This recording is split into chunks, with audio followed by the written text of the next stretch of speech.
आइए देखें क्या है आज की खबरों में। SCCL गेवरा दीपका खदान में NDRF, CISF एवं फायर ब्रिगेड की संयुक्त टीम ने कोयला खनन के दौरान घटने वाली घटनाओं से अवगत कराने एवं उससे बचाव के लिए किए जाने वाले उपायों को बताने को लेकर मॉक ड्रिल अभियान चलाया गया। मॉक ड्रिल की शुरुआत खदान क्षेत्र में प्रदर्शन करने वाले प्रदर्शनकारियों पर लाठीचार्ज व फायरिंग से हुई। प्रदर्शनकारियों को खदेड़ा गया। प्रदर्शनकारियों द्वारा वाहनों में आग लगा दिया गया, जिसकी तत्काल सूचना फायर ब्रिगेड को दी गई। आग लगे वाहनों पर नियंत्रण पाने हेतु फायर ब्रिगेड के कर्मचारियों ने स्प्रे करते हुए स्थिति पर काबू पाया। वाहन में हुए धमाका से खदान एरिया में लैंडस्लाइड होने पर मौके पर कार्य कर रहे मजदूर मलबे में दब गए, जिसे NDRF की टीम ने रेस्क्यू कर बाहर निकाला। सुरक्षित जगह में ले जाकर घायलों को तत्काल प्रथम उपचार दिया गया और एम्बुलेंस से अस्पताल भेजा गया। मौके पर पहुंचे गेवरा दीपका कोल परियोजना के जनरल मैनेजर SP सिंह ने सफलतापूर्वक किए गए मॉक ड्रिल के लिए NDRF, CISF एवं फायर ब्रिगेड की टीम सहित मॉक ड्रिल में हुए शामिल सभी लोगों को धन्यवाद ज्ञापित किया। जहाँ से इलेक्ट्रिक करंट को यहाँ पर कंट्रोल किया जाता है, नियंत्रित किया जाता है। यदि यहाँ पर कोई ऐसी बात पहुँचती है तो प्रबंधन को, देश को आर्थिक नुकसान हो सकता है। यदि इस मशीनरी में कोई भी नुकसान होता है तो बहुत भारी नुकसान नहीं है और लगातार नारेबाजी कर रहे हैं। तो आर्टिकल का प्रयास किया गया इस प्रदर्शन को रोकने के लिए, इस भीड़ को जो गैर कानूनी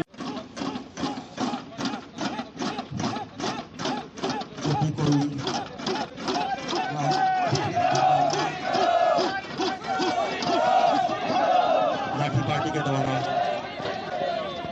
कार्यवाही करते हुए प्रदर्शनकारियों को इस जगह से निकल करने के लिए की जा रही कार्यवाही बनाते हुए सभी प्रदर्शन बाहर लेकर जाते हुए आप देख रहे हैं कि किस प्रकार से लाठी पार्टी के द्वारा सभी प्रदर्शनकारी बाहर लेकर जा रहे हैं और एक बस में बिठाकर अग्रिम कार्यवाही के लिए कैंप में लेकर जाएंगे। रास्ते से जा रही है क्योंकि यह एक खदान एरिया है और ब्लास्टिंग करने के लिए खदान एरिया में जाती है और प्रदर्शनकारियों के द्वारा उसमें आग लगा दी जाती है। सबसे पहले में लगाई गई आग में लगाने वालों को अपने नियंत्रण में लिया गया और अगली कार्रवाई के लिए कैंप में भेजा गया। आप देख रहे हैं कि एक्सप्लोजिव वैन में लगी आग को यदि कोई दुर्घटना न हो जाए, यदि आपको बुझाने के लिए फायर टेंडर समय पर पहुंच चुकी है। कुछ लोग इसमें घायल हो चुके हैं। आगे का जो कार्रवाई होगा, जो भी होगा आगे के चीज़ें पता देंगे। सबसे लास्ट में सर्च एंड रेस्क्यू पार्टी है। जैसे ही पूरा एरिया खाली हो जाएगा का ये जो मेगा मॉक डियर्सल CISF की टीम और NDRF टीम के द्वारा जो किया गया बहुत ही काबिले तारीफ था। हम लोग हमेशा कठिन परिस्थितियों एनवायरनमेंट में काम करते हैं और ऐसी आपदाएं आती रहती है और इस आपदाओं को कैसे हैंडल किया जाए, किस तरीके से सुरक्षित हैंडल किया जाए, आप आज सभी ने देखा। और जो उदाहरण CISF टीम और NDRF टीम ने प्रस्तुत किया वह काबिले तारीफ था।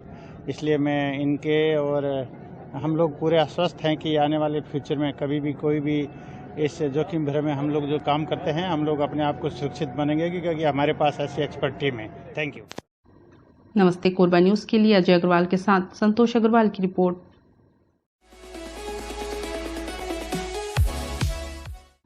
अखिल भारतीय विद्यार्थी परिषद जिला इकाई ने CGPST चेयरमैन का पुतला दहन किया।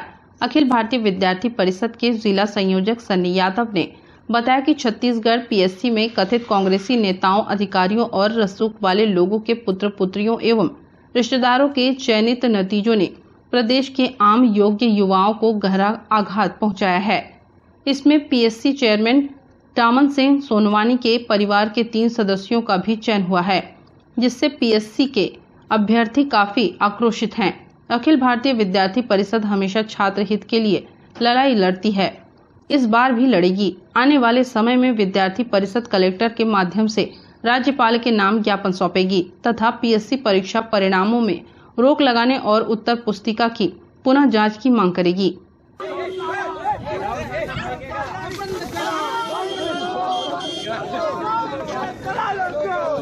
मारो सालों को।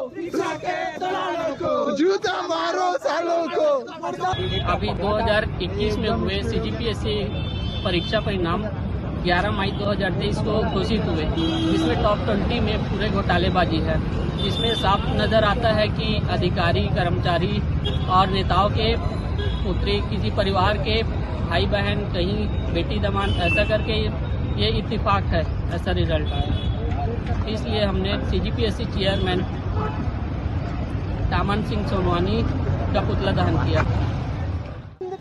बंद करो शिक्षा का बाजारीकरण, बंद करो शिक्षा का बाजारीकरण, बंद करो। भारत माता की जय। शिक्षा के दलालों को जूता मारो सालों को।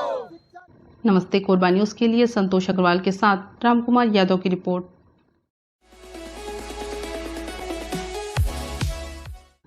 नगर पालिक निगम कोरबा के विभिन्न वार्डों में सड़क डामरीकरण का मरम्मत एवं संधारण मद से वार्षिक दर निर्धारण अंतर्गत दयानंद स्कूल से पोड़ी बहार होते हुए खरमोरा नीम चौक तक डामरीकृत सड़क का मरम्मत कार्य महापौर राजकिशोर प्रसाद द्वारा किया गया। राजस्व मंत्री के निर्देशानुसार निगम क्षेत्र में स्थित कुल 2 करोड़ 25 लाख रुपए की लागत से सड़क डामरीकरण के मरम्मत कार्य किए जाने हैं। इसी कड़ी के अंतर्गत 24.06 लाख रुपए लागत के कार्य का भूमि पूजन किया गया। महापौर राजकिशोर प्रसाद ने कहा कि वार्ड क्रमांक 29 व 31 के बीच दयानंद पब्लिक स्कूल से खरमोरा नीम चौक तक 2.40 किलोमीटर सड़क के मध्य कुछ हिस्से टूट फूट होने से उनका सुधार कार्य किया जा रहा है। मैं कोरबा विधायक व राजस्व मंत्री को धन्यवाद करता हूं कि कोरबा नगर निगम क्षेत्र की सड़कों का कायाकल्प उनके मार्गदर्शन में कराया जा रहा है। निर्माण एजेंसी को कार्य के पूर्णता हेतु वर्षा ऋतु प्रारंभ होने से पूर्व 10 जून तक कार्य पूर्ण करने के निर्देश दिए गए हैं। डामरीकरण कार्य में किसी भी प्रकार की गुणवत्ता से समझौता न किया जावे, इस प्रकार का निर्देश अधिकारियों को दिए। नगर निगम कोरबा के अंतर्गत निरंतर चल रहे सड़कों के डामरीकृत सड़कों के मरम्मत और सुधार कार्य के अंतर्गत आज वार्ड क्रमांक 29 और 21 के बीच दयानंद पब्लिक स्कूल से खरमोरा नीम चौक तक के इससे 2.4 किलोमीटर रोड के मध्य जो जर्जर जो रीचेज है उनका मरम्मत का कार्य आज नगर कॉर्पोरेशन से शुरुआत हुआ है। मैं हमारे कोरबा के विधायक और छत्तीसगढ़ शासन के राजस्व मंत्री माननीय जयसिंह अग्रवाल जी को बहुत बहुत धन्यवाद भी देना चाहता हूँ कि अपने क्षेत्र में सड़कों के कायाकल्प के लिए हमेशा संकल्पित रहते हैं और विभिन्न मदों से कार्यों के लिए राशि स्वीकृत कराने के लिए हमेशा लगे रहते हैं। तो अभी मैं आपको इस माध्यम से चैनल के माध्यम से बताना चाहता हूँ कि अभी आगे आने वाले बारिश के मौसम के पहले कोरबा क्षेत्र में जितने भी सड़कें जहाँ पर खराब कंडीशन में उनको सुधारने का कार्य लगातार चल रहा है और 3 एजेंसियाँ इसमें लगी हुई है।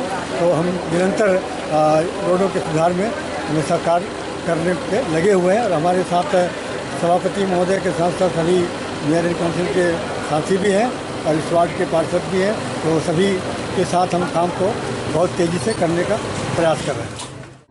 नमस्ते कोरबा न्यूज के लिए अजय अग्रवाल के साथ ममता साहू की रिपोर्ट।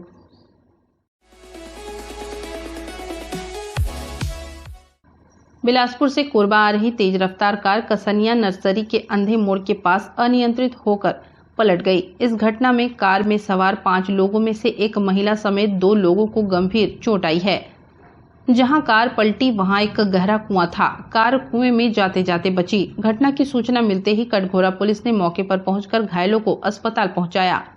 घटना बुधवार देर रात की बताई जा रही है। नमस्ते कोरबा न्यूज के लिए संतोष अग्रवाल के साथ रामकुमार यादव की रिपोर्ट। बुलेटिन में अब वक्त है एक छोटे से ब्रेक का। मिलते हैं ब्रेक के बाद। हमें जानकारी मिली है कि कुछ लोग नमस्ते कोरबा समाचार में खबर चलाने के नाम से पैसों की उगाही कर रहे हैं। आप सभी से अनुरोध है कि खबर चलाने के नाम से अगर कोई आपसे पैसों की मांग करता है तो आप अपने संबंधित थाना क्षेत्र में उस व्यक्ति की शिकायत करें। इसके साथ ही आप हमसे नीचे दिए गए नंबरों पर संपर्क करें। हम निष्पक्ष पत्रकारिता करते हैं। हम अपने कार्य को व्यवसाय की श्रेणी में नहीं रखते। संपर्क करें 7000314479 982710 7490।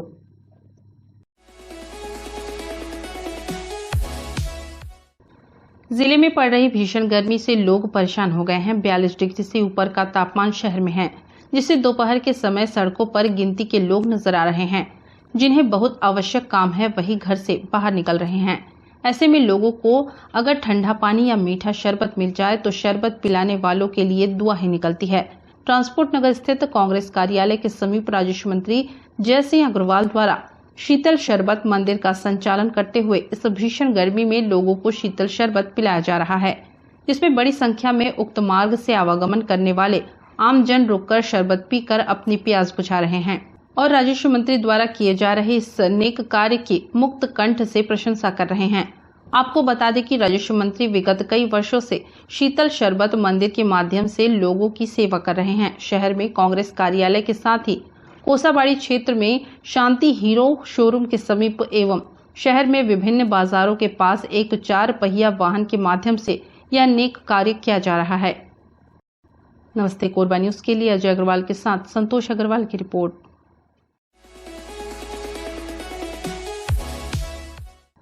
उच्च रक्तचाप या हाइपरटेंशन एक ऐसी बीमारी है जिसके कारण नसों में रक्त का प्रवाह अधिक हो जाता है। हमारे शरीर में रक्त का प्रवाह एक निश्चित गति से होता है। यदि रक्त का दबाव या प्रवाह निश्चित सीमा को पार कर जाता है तो ऐसे में शरीर में उच्च रक्तचाप या हाइपरटेंशन की स्थिति पैदा हो जाती है। हाई ब्लड प्रेशर या उच्च रक्तचाप न सिर्फ नसों के लिए खतरनाक है बल्कि ये शरीर के सबसे महत्वपूर्ण अंगों जैसे हृदय और दिमाग को भी नुकसान पहुंचा सकता है। हमने इस संबंध में जिला चिकित्सालय के CMHO डॉक्टर केसरी से बातचीत की। उन्होंने विस्तार पूर्वक हाइपरटेंशन के लक्षण और उससे बचाव का तरीका बताया। हाइपरटेंशन जो है लगभग 14 से 15% एबो 30 की पॉपुलेशन में होता है। उसी तरह से शुगर भी लगभग 7 से 8% एबो 30 पॉपुलेशन में होता है। तो दोनों ही साइलेंट किलर हैं और इनके अगर इलाज नहीं होगा तो शरीर के सब अंग धीरे धीरे खराब होने लगते हैं। तो इन सब चीज़ों को देखते हुए उनका समय रहते ही डायग्नोसिस और उसका निदान जरूरी है। इसलिए पूरे ज़िले में कैंप करके हम लोगों को आइडेंटिफिकेशन कर रहे हैं। हाइपरटेंशन जो है मेनली तो हमारे रहन सहन, आचार विचार, सोच, खान पान के ऊपर डिपेंड करता है। तो मैक्सिमम जो चांसेस रहते हैं कि तनाव एक बहुत बड़ा फैक्टर है जो कि आजकल के रहन सहन में है। ऊपर से हमारा खान पान जो है जिसमें नमक की मात्रा या फिर जो हमारे फास्ट फूड होते हैं जिस खान पान से परहेज और साथ में नियमित रूप से योगा, एक्सरसाइज ये सब करते रहने से, साथ में अगर योगा और खान पान से कंट्रोल नहीं हो रहा तो फिर दवाइयों के द्वारा इस सब चीज़ों से अगर कंट्रोल करके चलेंगे तो ठीक रहता है। एक्चुअली में दोनों बीमारियां आजकल का जो हमारा रहन सहन और सोच विचार, आचार विचार है इनसे संबंधित है। तनाव के कारण शुगर भी होता है और ब्लड प्रेशर भी होता है।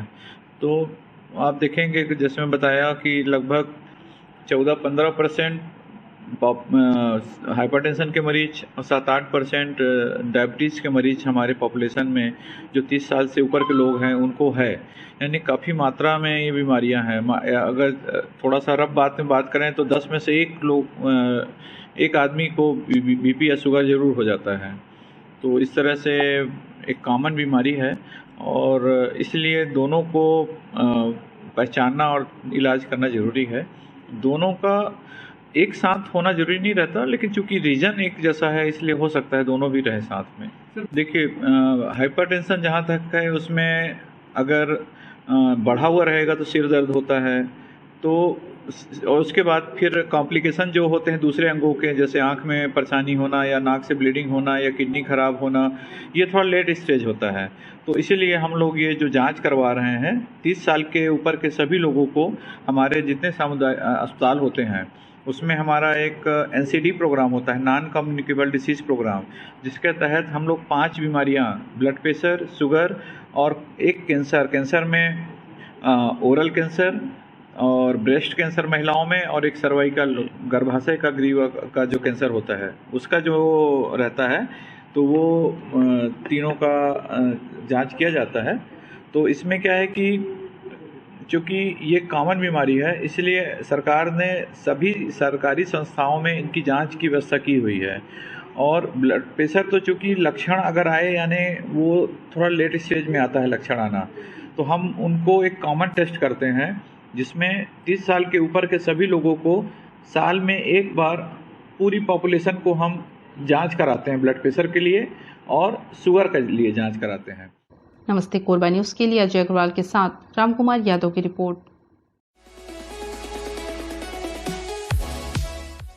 वार्ड क्रमांक 36 भद्रापादरा में स्थित तालाब की सफाई के संबंध में भीम आर्मी एकता मंच के द्वारा जिला कलेक्टर को ज्ञापन सौंपते हुए मांग की गई है कि तालाब का पानी प्रदूषण युक्त हो गया है, जिसकी सफाई नितांत आवश्यक है।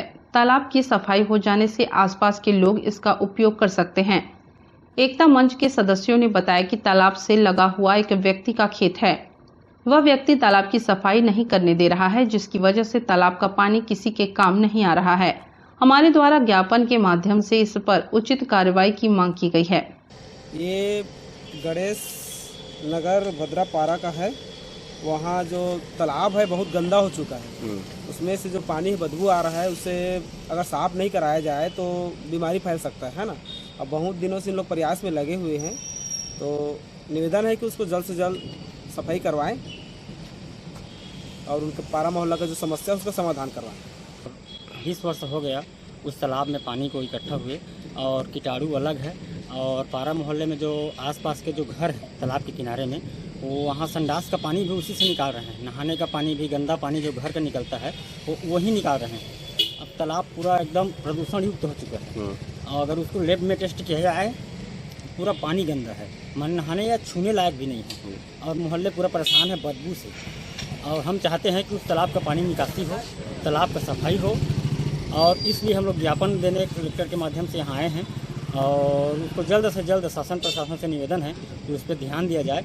एक भरत धारिक नामक एक व्यक्ति है जिसके खेत नीचे में है, निकासी होने का जगह सिर्फ वहीं से है और दूसरा कोई जगह नहीं है।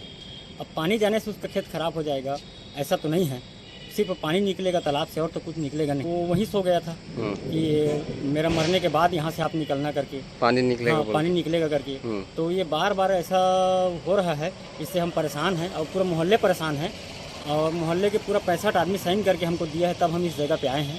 अन्यथा हम लोग वैसा कदम, भीम आर्मी एक ऐसा संगठन है जो हमेशा संवैधानिक लड़ाई लड़ती है। इसलिए हम चाहते हैं, शासन से निवेदन है कि तुरंत उस पर कार्रवाई करे, अन्यथा आने वाले समय में हम यहाँ एक उग्र आंदोलन करेंगे और घेराव करेंगे कलेक्टर का, अगर नहीं ध्यान देता है।